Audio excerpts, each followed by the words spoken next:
So, Democratic Vice President Kamala Harris will face Donald Trump in November's US presidential election. But what's her story and how did she rise to the top of her party? Now on BBC News, who is Kamala Harris? The American people deserve a leader who tells the truth, a leader who does not respond with hostility and anger when confronted with the facts. She's a chameleon. Whatever anybody wants her to be, that's what she is. Kamala Harris. When I am president, we will continue our fight for working families of America. She is leading the Democrats' campaign for the White House. Do we believe in the promise of America? Christians have to stand up and stop her from radicalizing America. Born in California, she's risen fast. We did it, Joe. A mother from South Asia. She has a father from Jamaica. She's married to a Jew. Doesn't get a whole lot more diverse than that. She is progressive, but she's progressive and she is tough. When we fight, we win. She has completely reinvigorated this whole election. She's under attack from Donald Trump. Kamala is worse than Joe. She's worse. She's a radical left lunatic. Someone who suggests we should terminate the Constitution should never again stand behind the seal of President of the United States. This will be the meanest, nastiest campaign in modern history. The impact on our democracy will be meaningful, measurable, and horrific. If she wins, what would she do? Getting back our reproductive rights as women, we need that back. We're not going back. She's pragmatic. She's someone who wants results. She's not an ideologue. This is Kamala Harris's story. Where she's from, what she believes in, who she is.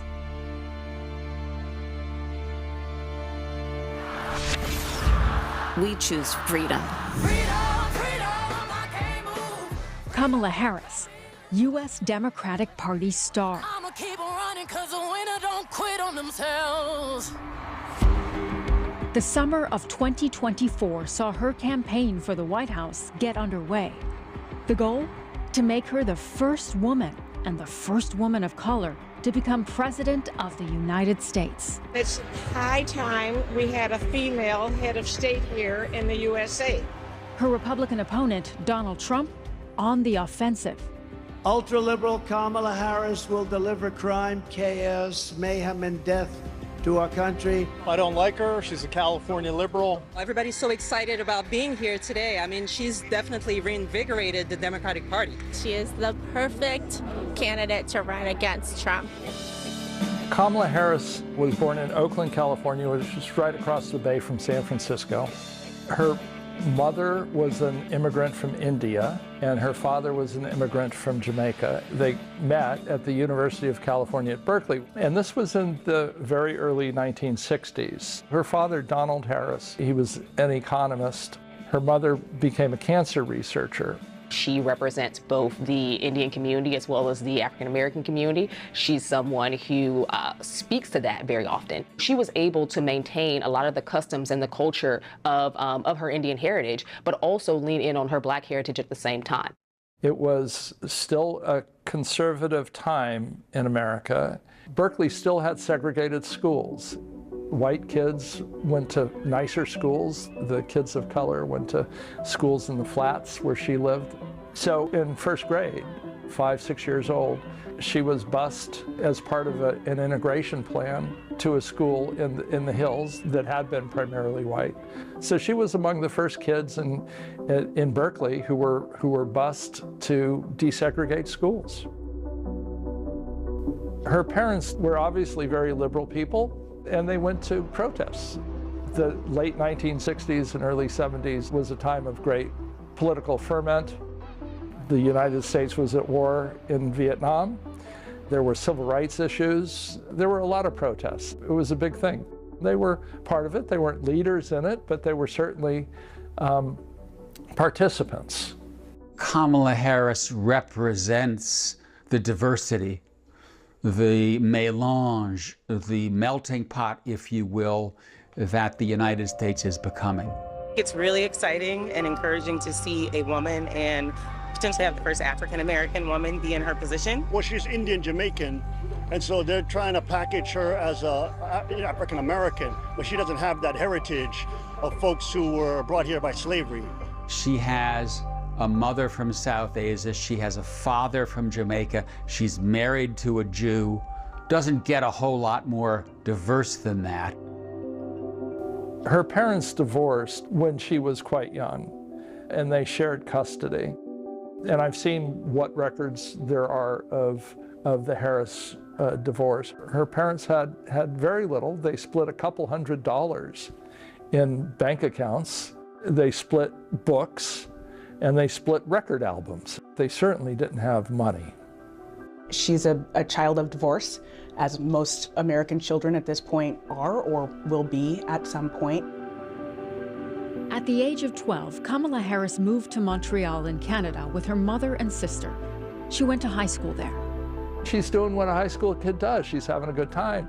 You can see yearbook photos of her, and she's always, you know, big smile. She's having a good time. She studied at Howard University, a historically Black university in Washington, D.C. And choosing to go to a historically Black college and university, an HBCU, being someone who also chose to join the sorority Alpha Kappa Alpha, the AKAs, a Black female sorority, that matters. So I think that for Kamala Harris, it also speaks to some significant choices that she made early on, not only to shape her path moving forward, but also because she is very prideful of her heritage. That heritage now questioned by Donald Trump and his supporters. She was always of Indian heritage, and she was only promoting Indian heritage. I didn't know she was Black until a number of years ago when she happened to turn Black, and now she wants to be known as Black. So I don't know, is she Indian or is she Black? She is always identified as a Black woman. I respect either one. I respect either one, but she obviously doesn't. The first thing that I thought of when I saw Trump try to categorize Harris and criticize how she communicates her ethnicity was, ew. This is uncool. This is not becoming of a 2024 presidential campaign. We have enough divisions in this country by partisanship, by age, by ethnicity. But she clearly is not a Black woman. Seems like we're pulling apart as a country. And to insert race in the way that Trump did was just icky to me. She is Black when it's convenient for her, and I think that's what his message was, is that she uses it when it's convenient. When you don't have anything to really attack somebody on, especially if that candidate is a woman, you go towards sexism, you go towards racism. It makes me somewhat fearful. We already are horrifically polarized. This just makes things even worse. As the campaign continued, attention focused on the so-called Rust Belt, the swing states in the Midwest that are America's former industrial heartland and key to winning the election. Some observers were predicting that TV debates and rallies would generate even more campaign venom. Kamala knew Joe couldn't do the job, so she did it. Look what she got done. A border invasion, runaway inflation, the American dream dead. This will be the meanest, nastiest campaign in modern history. They have no respect for each other. They will treat each other horrifically. And the impact on our democracy will be meaningful, measurable, and horrific. I think this race has the potential to be one of the nastiest and ugliest we have seen in American history. Fight! Fight! And we have got to fight now more than ever for our nation. I think Trump, worse than weird, he's dangerous. He's a criminal. The last 3.5 years have been a nightmare, and everybody knows that Kamala Harris has been a big part of it. Vance compliments Trump, who's an even bigger idiot. I think Kamala Harris's campaign is it's all over the place. She's a chameleon. Whatever anybody wants her to be, that's what she is. He abuses women. He's horrible. I think he's a complete narcissist. It's not just because she's a woman, but it's because she's a Black woman. It's because of the process by which she got the nomination. I think you can tell from some of the Trump-Vance rhetoric that's already out there on childless cat ladies running the world, and it's tough. We're effectively run in this country via the Democrats, via our corporate oligarchs, by a bunch of childless cat ladies who are miserable. I just find that comment completely unacceptable. I don't recall ever before, certainly at the national level, where we've had these kind of demeaning, disparaging, bullying kinds of comments.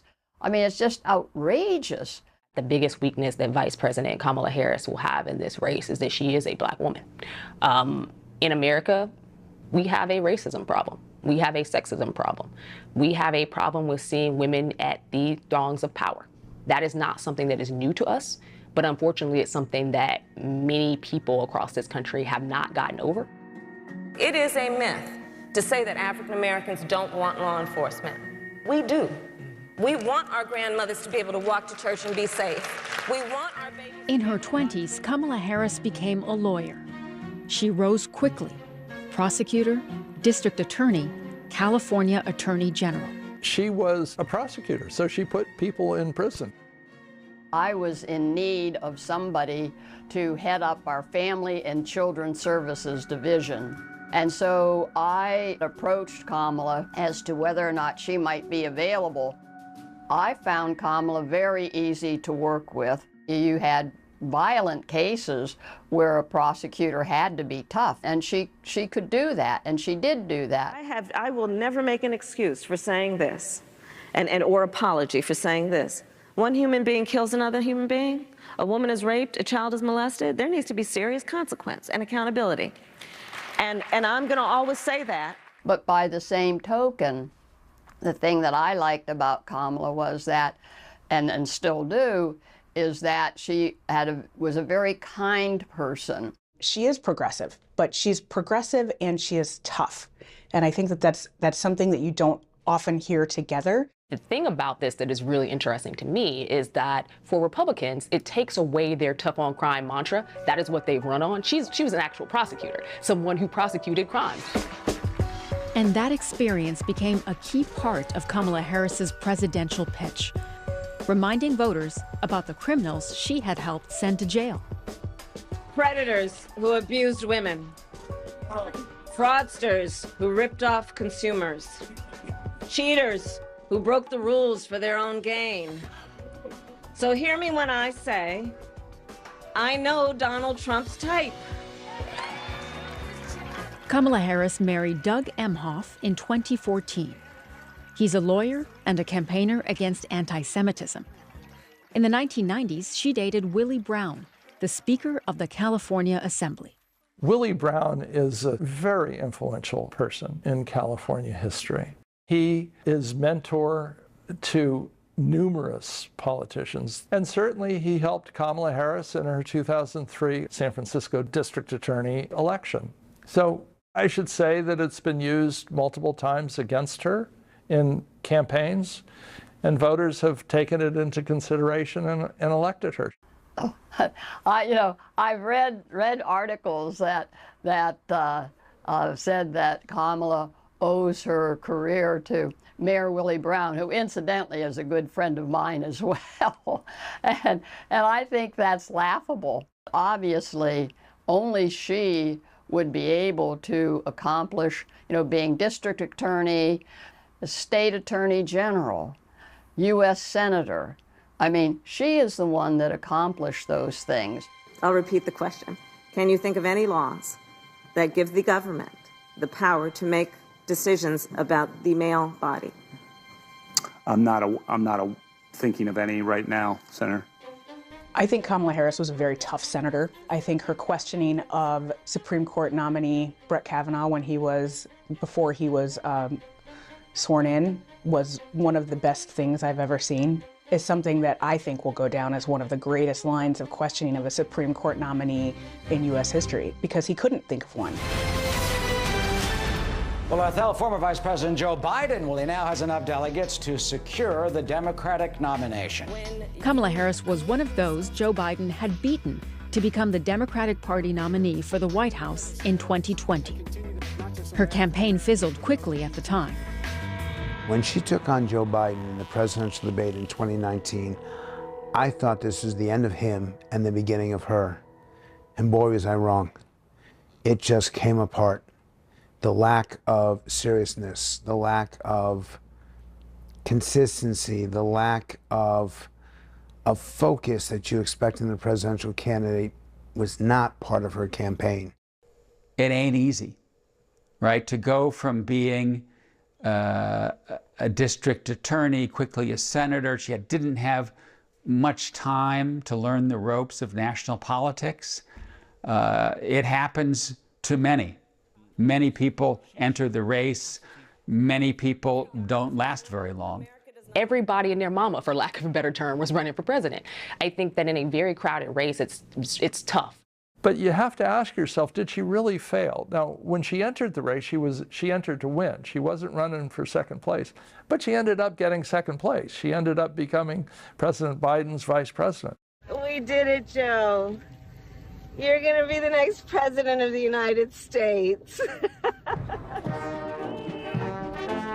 Do solemnly swear. I, Kamala Davy Harris, do solemnly swear that I will support and defend the Constitution. Now, Vice President Harris was given responsibility for tackling illegal migration across America's border with Mexico. But the number of migrants entering the U.S. unlawfully rose.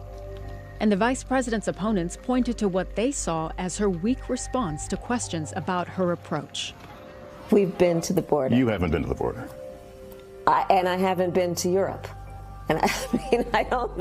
I think that the Republicans will make the border and immigration a top priority for them and point to Vice President Harris's involvement as the immigration czar, as they call her.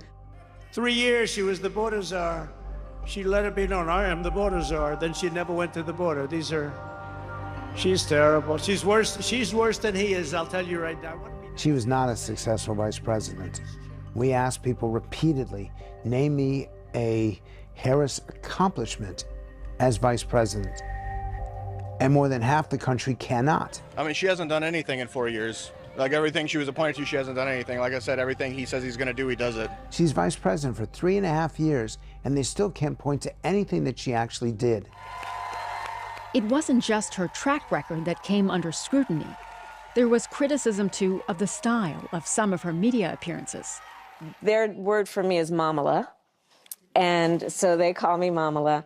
We need you to be Mamala of the country. I eat no for breakfast.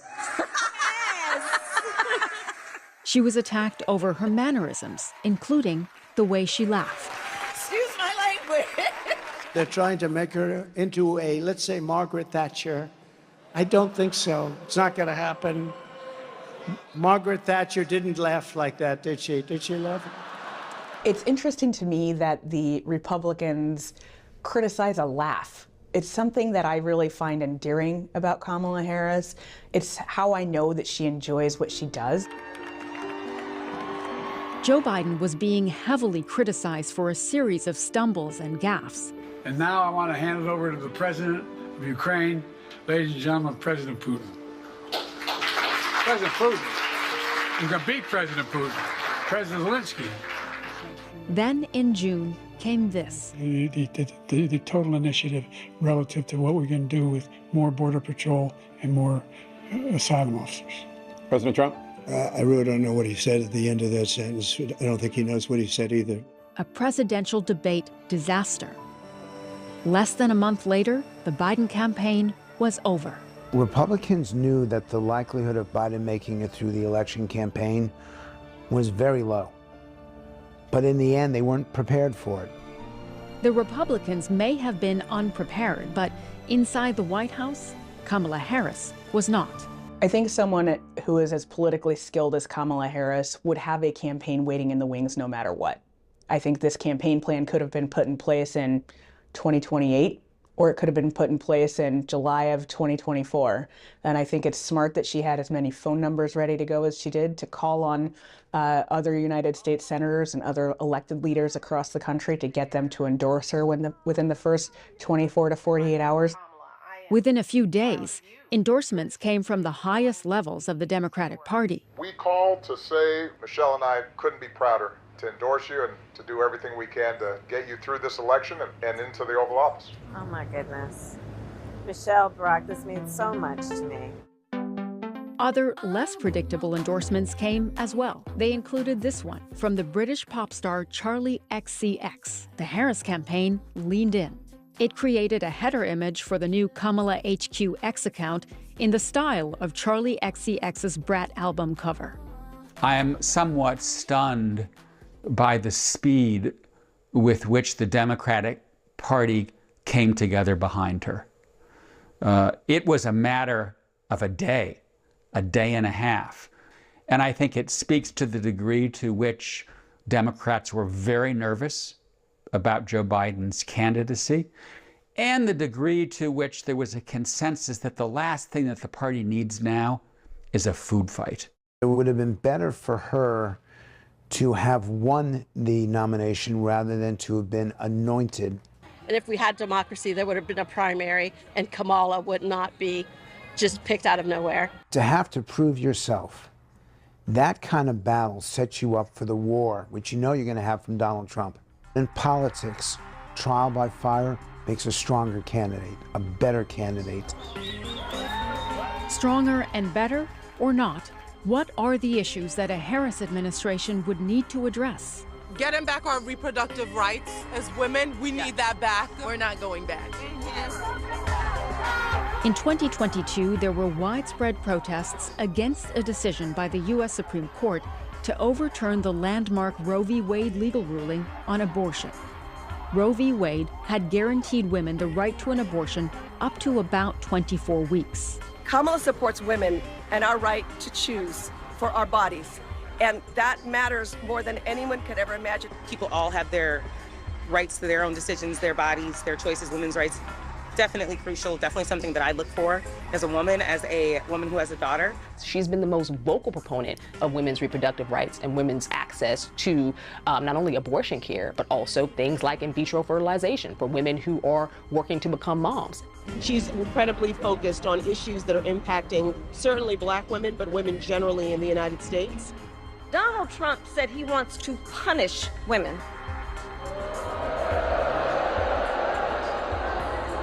And as a result of his actions, today in America, 1 out of 3 women live in a state with a Trump abortion ban. 1 out of 3. She's a radical. She's an absolute radical on abortion. We need teachers to get paid what they deserve. We need nurses in every school. Education. Education is very important, and just caring about the people. She will have a focus on education that helps minority students, helps women achieve that equity that they don't have at this point in time. Voting rights and voting rights access, because one of the fears in any American election at this point is whether or not Black voters will have access to the ballot. There are questions, too, about the war in Ukraine. Would a President Harris keep funding the country's fight against Russia? And what about Israel and Gaza? Would Kamala Harris continue to back Israel? I think for the most part, you'll see more continuity than change in a Harris foreign policy. As far as we know, there really haven't been any fundamental differences of opinion when it comes to the big issues of the day. Ukraine, dealing with China, the conflict in Gaza. Kamala Harris, as vice president, has already met with over 150 world leaders. And so thinking through the relationships she's already built, I think that we would be very well positioned to maintain America's place in the world should she become president. This man is helping Kamala Harris carry her agenda forward. Her running mate, Minnesota Governor Tim Walz. She was likely hoping his reputation as an affable family man would be a big asset. Hey, Minnesota, Governor Walz here, out at the State Fair with my daughter. Ho. Every year we as a family do something old and something new. I get to pick something, a classic, the old mill ride, to do that. And then Hope gets to pick something new. I think we're gonna go do the slingshot.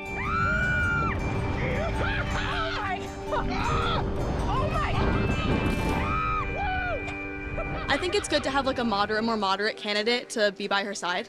The economic policies that the Harris-Walz campaign is pushing for is really what this country needs. But do enough voters agree? And will they put Kamala Harris in the White House as president? Election victory for her would cap a spectacular rise. For many Americans, it would mean much more. I think it's very significant for America to elect an African-American woman to the White House for the first time. Kamala Harris has been the first of many things. First woman Attorney General in California, first female vice president. I think that her being the first assures that she will not be the last female president. And I think that's something that a lot of younger women can look to and aspire to. I'm not worried that someone won't accept the results of this election. I'm actually petrified, because I believe that our democracy in America is at a breaking point. And I'm afraid that one more election like 2020 will actually cause it to break. I have always said that I always hoped in my lifetime to see a woman president. I hope I finally see that now.